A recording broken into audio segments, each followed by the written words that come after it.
Hello viewers, আপনারা যারা আমাকে দেখতে পাচ্ছেন, আহ, কষ্ট নাই। আপনারা আমাকে দেখতে পাচ্ছেন যে আমি হাস্যোজ্জ্বল এবং খুবই খুশি আনন্দে প্রত্যেকটা মুহূর্ত কাটাতেছি বিকজ অফ বাংলাদেশ টিম আমাকে সাথে হেরেছে। আমি জানি দেশের প্রত্যেকটা মানুষ আপনারা এখন বাংলাদেশ টিমের বিপক্ষে কথা বলতেছেন, কাজ করতেছেন।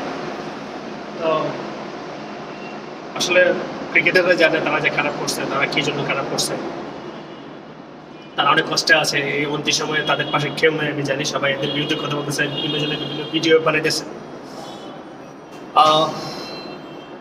এই সিচুয়েশনে আমি হচ্ছে সব থেকে ডিফারেন্ট বিকজ অফ আমি হচ্ছে এখন বাংলাদেশ টিমের পক্ষে অবস্থান করতেছি। লাইনে আসি কেন আমি বাংলাদেশ টিমে পক্ষে এত খারাপ করার পরেও আমি কেন এদের পক্ষে আছি আমি বলতেছি। এই জন্যই আমি বাংলাদেশ টিমের পক্ষে। কারণ আপনারা যদি খেয়াল করেন, এখন লিটন কুমার দাস, সোমেশ সরকার, তারা কিন্তু রাজনৈতিক প্রতিহিংসা, যেটাকে বলে প্রতিহিংসার ক্ষমতা বলে, তারা বাধ্য হয়েছে আমেরিকায় যাওয়ার জন্য। তাদেরকে জোরপূর্বক, তাদেরকে কৌটা বলে না, কৌটার ক্ষমতা বলে কিন্তু তারা এখানে গিয়েছে।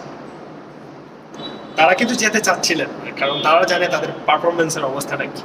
তাদেরকে পাঠানো হয়েছে। এখন কারা পাঠিয়েছেন? যারা হচ্ছে আমাদের বড় বড় কর্মকর্তাগুণ, বাংলাদেশের বড় বড় পলিটিশিয়ান, যাদের সাথে রাজনৈতিক সম্পর্কটা কিন্তু, ঠিক আছে। তো আপনি যদি এদিক থেকে দেখেন না, তাহলে কিন্তু লিটন কুমার দাসের কোনো দোষ নাই, সোমেশ সরকারের কোনো দোষ নাই, বাংলাদেশ টিমের কোনো দোষ নাই। কারণ তারা তো চাচ্ছিলেন না তারা যাবেন, চাচ্ছিলেন তারা যাবেন, তাদেরকে পাঠানো হয়েছে জোর করে। আমাদের ভালো ভালো প্লেয়ার রেখে নাজমুল হোসেন শান্তকে ক্যাপ্টেন বানিয়ে তাকে পাঠানো হয়েছে। এই দায়ভার আমি শান্তর উপরে দেব না। শান্তকে যারা দায়িত্ব দিয়েছেন আমি তাদেরকে বলব,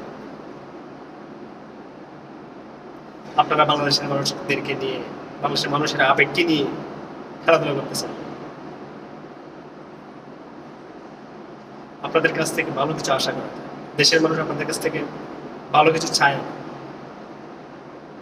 দেশের প্রত্যেকটা মানুষ, 18 কোটি মানুষ আপনাদেরকে বদ্ধ দেয়।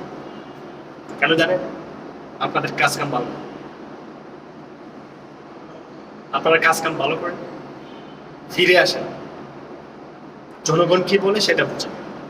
খেলা আপনারা বুঝেন, ক্ষমতায় থেকে আপনাদের পারফরমেন্স কি সেটা বাংলাদেশের মানুষ জানে।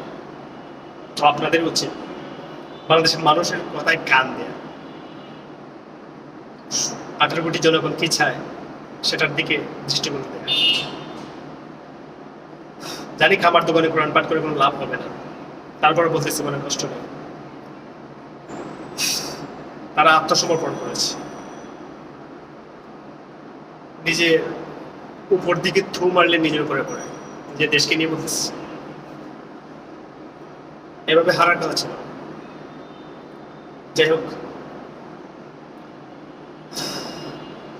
আবার বলছি, এদের কোনো দোষ নাই।